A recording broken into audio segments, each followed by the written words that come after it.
Good morning, everybody. I am so happy that you're joining me this morning. I thank you for your kind attention. Let me begin with James Comey. James Comey is expected to be arraigned in a district court in the United States of America for charges of perjury and obstruction of justice. He will be told of his charges by the federal judge, and I hope that he will survive. He will be going through a trial very soon, and through which he will have the opportunity to produce his innocence, and therefore there is a good chance that he will come out free. And I also want to take a moment to thank Rahul Ishwar, the commentator that belongs to Kerala State, along with Hashmi Taj Ibrahim that belongs to 24 News. And you guys have relied on heresy rather than focusing on what is accepted as standard. And exactly we know what happened to you, and I welcome you on board. It is very important that you are able to listen to me this morning. You are very valuable, and I really want to thank you for your service. I also want to touch base with what is happening with Dulquer Salmaan and Prithviraj and others. The Enforcement Directorate is questioning them for their involvement in smuggling luxury vehicles from Bhutan to Kerala. And apparently, they fabricated a price invoice or a purchase invoice to evade taxes. Evading tax is considered a high crime in India, especially in the state of Kerala, and therefore they are going through this unwanted situation when it comes to them. When it comes to the ED, Enforcement Directorates, they have to make sure that they are able to pinpoint individuals that are known to evade taxes. And apparently, they changed the price of their luxury vehicles that they purchased in Bhutan to evade taxes. So what happened was that they purchased this vehicle for a high price, but they fabricated the price, meaning that the crores of rupees of prices are being changed to lakhs of rupees, so that they did not have to pay high tax for their original price. So they're going through this unwanted situation, and I hope that they will survive. And I want you to. We don't want you to put you into any kind of trouble. And I hope you'll survive. And I don't have a lot of time today, ladies and gentlemen.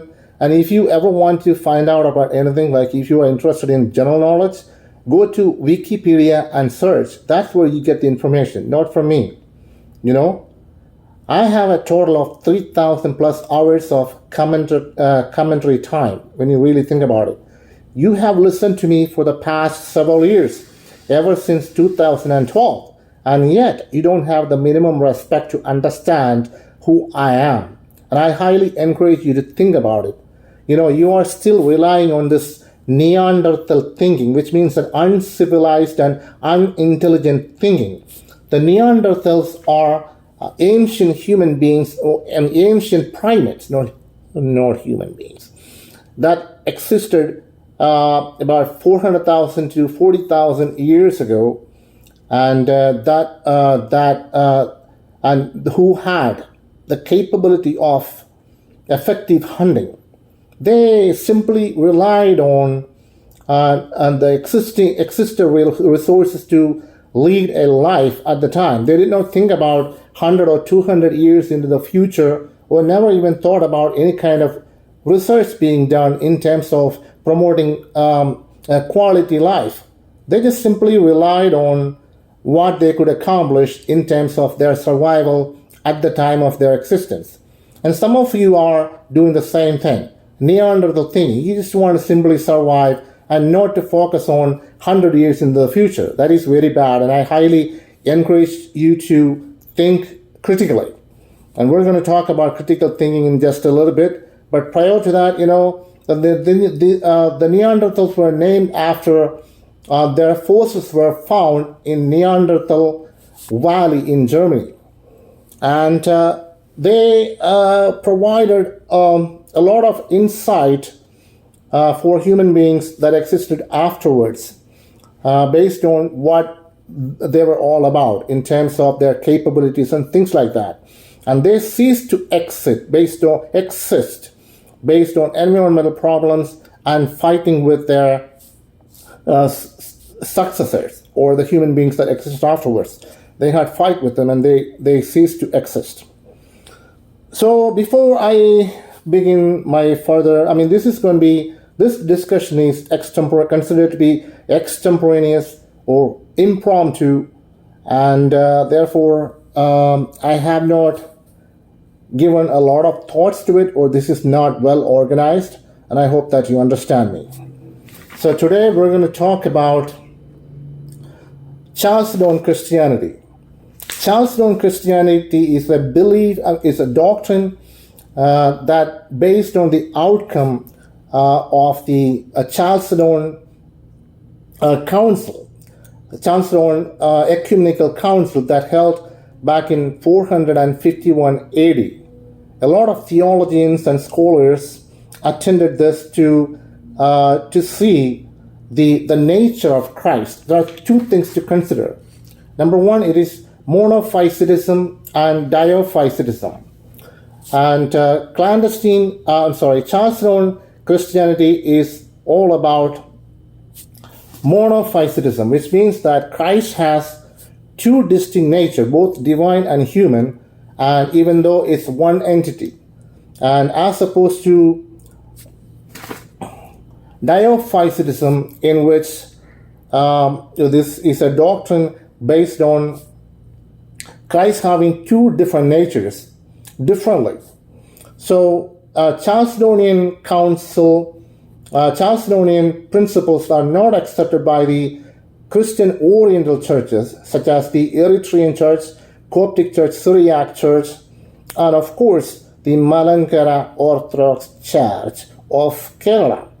And the Catholics believe in the two distinct nature of Christ. He was both divine and human. So let's think about this for a second. Which side are you on?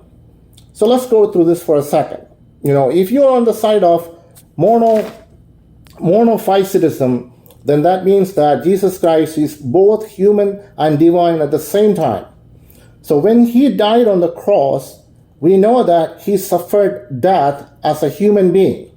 If he had the nature of God at the time, then he probably was able to overcome the challenges, maybe not to endure suffering.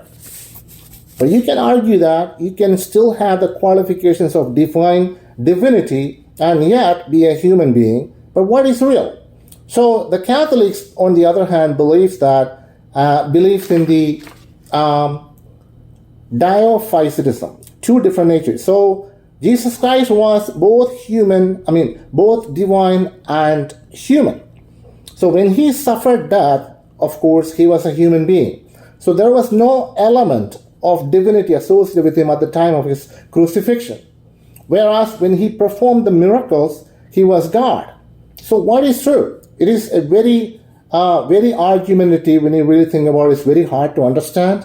But we know that we need to understand it to a point where we can really understand who Jesus Christ is. It is a true fact that Jesus Christ was both human and divine. And when it comes to talking about the monophysitism and diophysitism, there is a thin line between these two, if not a serious difference. It is a subtle difference when you really think about it. Sometimes it is difficult to notice. But we know that we have to understand it to the fullest. And I believe that Christ was, I want to support the idea of the Catholicism. Christ was both divine and human. So he was both. Rather than thinking about, but that is the reason why Jesus Christ was sinless. If he existed in both forms, then he may have been subject to sin. And that is where we can draw this conclusion here that he was, we can side with the monophysitic monophysistic view. Jesus Christ was both divine and human at the same time. And ladies and gentlemen, I have a few more minutes, and I'd like to talk about. I'm going to produce another video, by the way, in just a second, in which I will talk about the education system of both India and the United States. And so this is the way it's going to be. I would like to tell you how happy I am to join you this morning.